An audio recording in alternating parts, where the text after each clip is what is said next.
कि शादी के बाद वैसे कितना आपको भी टाइम लगा था और कितना टाइम यूजुअली लगता है तकरीबन एक 3 दूसरे को साल समझने का? हाँ, 3 साल। आप लोग की माशाल्लाह से शादी को 19 साल हो गए, 18 साल हो गए। 1 साल बढ़ा दिया। 19 होने वाले हैं, हाँ, बस दिसंबर में इंशाल्लाह। इंशाल्लाह इंशाल्लाह अभी तो उंगलियों पे गिन रही है। 14 साल कहते हैं, मुशक्कत हो चुकी है। तो मुझे बताए कितना टाइम लगा कि आप लोगों ने कहा कि हाँ भाई हम एक दूसरे को ना तमाम तरह गलतियों अगर ये सवाल अगर किसी और से पूछे तो पता क्या कहते हैं, मैं तो बहुत छोटा सा था, जल्दी शादी हुई थी।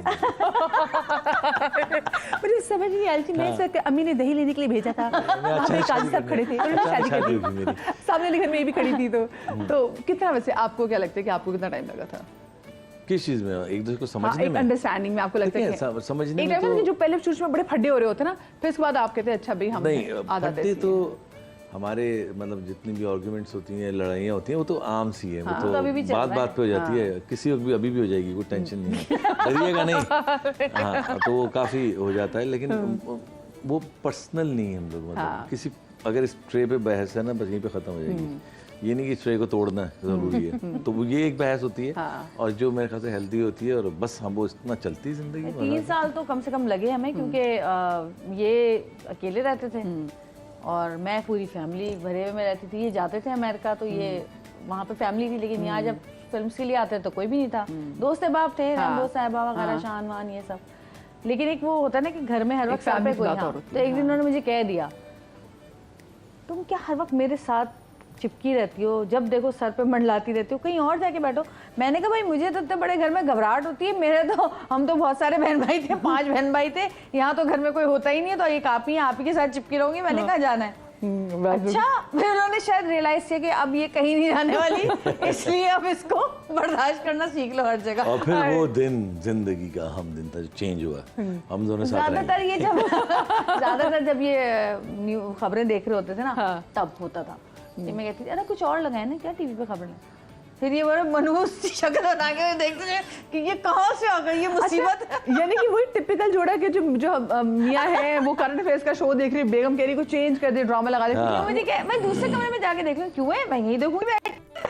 क्या बात है, ये मोहब्बत है ना, देखिए ना, वो चाहती है कि आप उनके साथ एंजॉय करें जो ड्रामा देखना चाह रहे हैं। एक बहुत मजे की बात है, एक मजे की बात ये है कि ये फिल्म करने जा रहे थे ना, तो मैंने इनसे कहा कि अच्छा आप हीरोइन कौन है आपके साथ? कोई हीरोइन नहीं है, मैं विलन हूँ उसमें। मैंने कहा अच्छा, विलन के तो ज़्यादा मजे होते हैं। हाँ सुने ना, उसके बाद बकरीद से पहले ऐसी मैं बैठी हुई टीवी पे ना, उनको मूवी का वो ट्रेलर आ रहा, तो मैंने कहा सऊद आपकी नई मूवी का ट्रेलर आ रहा है, बड़े मजे से बैठी देखे। अचानक मैंने देखा सऊद साहब खड़े हुए और 2 औरतें, एक बेहुदा नाच इधर हो रहा है और एक बेहुदा नाच उधर हो रहा है, और दोनों सऊद के साथ चिपक गए, सऊद साहब क्यों खड़े बीच में। मैंने कहा आपने तो कहा था कोई हीरोइन नहीं है मेरे साथ। कहने लगे हाँ तो मैं बदमाश बना हुआ हूँ ना इसमें, ये तो ऐसी डांस कर रही है इधर। मैंने कहा भाई अगली दफा हीरोइन ले लेना, इन डांसर्स से बेहतर है। मैं बता रही हूँ जो वो होते थे ना, क्या कहते हैं विलन, उनके ज्यादा मजे होते थे। आप लोग मेरा बेइज्जती प्रोग्राम है।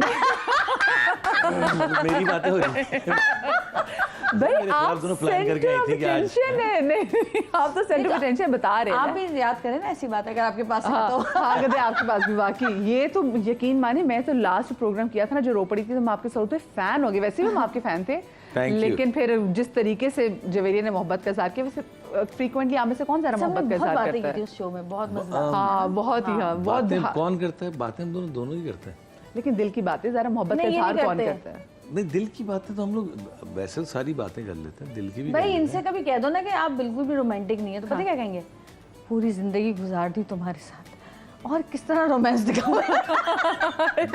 ये क्या जस्टिफिकेशन है कि मैंने जिंदगी गुजार दी है?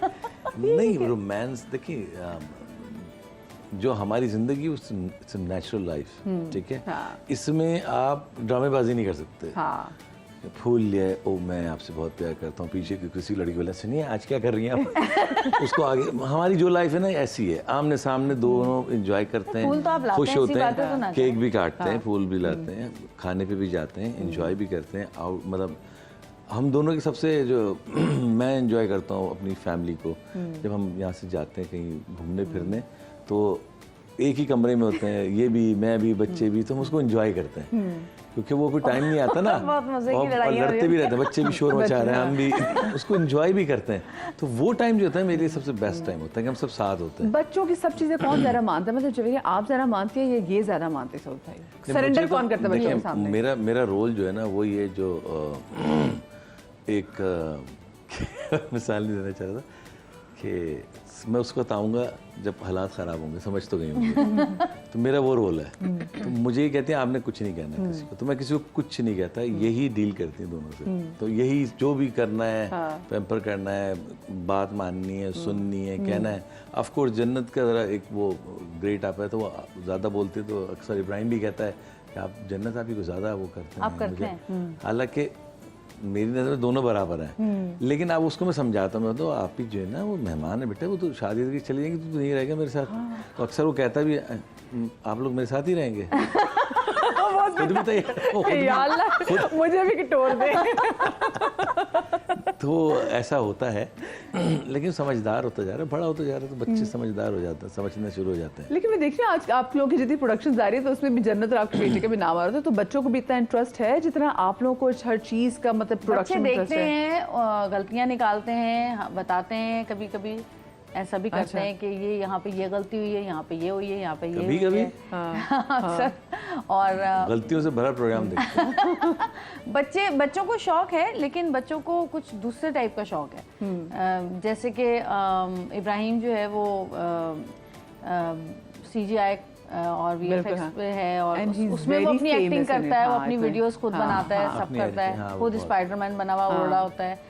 तो उसको वो दूसरी है, लेकिन वो पाकिस्तानी ड्रामा से कितना मजा आता होगा ना जब आप देखते हो कि आपके बच्चे मतलब इतनी छोटी उम्र से उनकी एक अपनी अप्रोच है, उनका एक अपना दिमाग है और वो उसको फॉलो कर रहे हैं and they doing pretty good in it. तो मतलब कितना फख्र होता होगा, क्या लगता है कि हाँ भाई लाइक अब now I can go in peace कि बच्चे मेरे जो है ना अभी से इतने समझदार हैं। इब्राहिम का तो एक चीज़ बिल्कुल फोकस है कि मैंने ये करना है। जन्नत का ये है कि जन्नत जो करना चाह रही है वो मैं नहीं चाह रही कि वो करे, लेकिन और जन्नत क्या करना चाहती है? वो साइकोलॉजी पढ़ना चाहती है, उसको बहुत शौक है। वो बहुत अरसे से ना, वो वैसे भी बुक्स के अलावा जब नहीं थी वो तब भी पढ़ती थी साइकोलॉजी, लॉ ऑफ अट्रैक्शन और ये सारी चीजें। साइकियाट्रिस्ट बनना चाहती है। तो फिर आप लोग क्योंकि वो पता है क्यों बनना चाहते हैं, हम दोनों को देखने के बाद कहती इलाज यहीं से शुरू करूंगी, तो हम दोनों दो पेशेंट घर में हैं तो कहती है ये करूंगी। लेकिन ये कि उसका सिंगिंग बहुत अच्छी है, उसकी बहुत अच्छा गाती है। BTS जो कोरियन म्यूजिकल बैंड है, म्यूजिकल बैंड कोरियन, वो उसका वो उसकी डाई हार्ड फैन है और बहुत उसको पसंद है, कोरियन गाने गाती है। अच्छा समझ, अब आई एम श्योर कि इन बच्चों को कोरियन समझ में भी आने लग गई होगी। हाँ वो समझ आती है, जाहिर है वो गाती भी है पूरा वो। और आप ये समझे कि उनका एनसाइक्लोपीडिया है ये, वो सब बताएगी आपको कि ये जो 7 लोग हैं, वो देखे ना तस्वीर भी बनी हुई है। हाँ, ये जो 7 लोग हैं ये कहाँ से शुरू हुए, इन्होंने क्या क्या कुर्बानियाँ दी, क्या क्या हुआ, इनके सब कुछ पता है। वो कितना अर्न करते हैं, कितना लोगों पे वो करते हैं। आजकल के बच्चे माशाल्लाह बहुत बड़े तेज है। अगर हमें भी बच्चे ने पूछा था तो हमें बैक स्ट्रीट बॉयज का सब पता होता था। एकदम ड्राइव करके जा रहे थे तो सबकी बारी आ रही थी। पहले जन्नत अपना गाना लगाती थी, फिर इब्राहिम लगाता था। जब हम दोनों कहते थे ना ये गाना लगाता, दोनों यूँ देखते थे। मैंने कहा यार तुम लोग क्या हमारी बारे, यार आप लोग गाना खत्म ही नहीं होता है, म्यूजिक ही चले जा रहा है। 7-7 मिनट के गाने, 7-7 मिनट के गाने आपके खत्म नहीं हो रहे। और इनके 3 नए सॉन्ग्स हैं और वो 1.5-2 मिनट के गाने होते हैं ना। अब वो एक गाना था कबूतर जा लगवा दिया, वो खत्म, कबूतर ही जाके दे रहा है, म्यूजिक ही नहीं खत्म हो रहा। बाबा कबूतर ही नहीं जा रहा, जा भगा भी रहे, नहीं जा रहा, कह रहे खत्म ही नहीं हो रहा आप लोगों के गाने कबूतर। अच्छा वैसे आपको नहीं लगता ये आज का बड़ा मसला हो गया? मैं भी व्हाट्सएप पे अब जो क्योंकि जब स्पीड भी आ गई है तो हमारा भी ना थोड़ा सा वो स्टेमिना थोड़ा कम हो गया है। मैं भी 1 की स्पीड तो मैसेज सुनती नहीं, मैं 1.5 की स्पीड पे मैं तो 2 पे आपने कहा कि हाँ, जैसे बच्चे भी जो है कि वो कहते हैं जी आपका गाना कितना लंबा है, तो अब ये क्योंकि रील्स भी इतनी छोटी आने लगी हैं, तो आपको लगता है कि बच्चों का बड़ा स्टेमिना का इशू हो जाएगा कि भाई नहीं बस आगे, बस ठीक है बात खत्म करें, आगे चलें। एक्चुअली यही है ना, फोन ही है ना ये भी। फोन में आप ये देखें कि यूं आपने एक टच किया, यूं सब कुछ खुल गया। अच्छा कभी आपका इंटरनेट स्लो होता है तो हमारे घर में रहना मुश्किल हो जाता है हमारे लिए। इंटरनेट स्लो है, क्यों नहीं चल रहा, कॉल करें। अच्छा वो तो स्कूल का काम भी होता है, 10 चीजें होती है, लेकिन हम लोग ना उसके आदी हो गए कि हमें अब वो टॉलरेंस नहीं रही, सब्र नहीं रहा कि बस हम यूं बटन दबाए और सब कुछ हो जाए एकदम से। तो वो हमारी तबीयत में भी आ गई हैं ये चीजें। अच्छा मुझे बताइए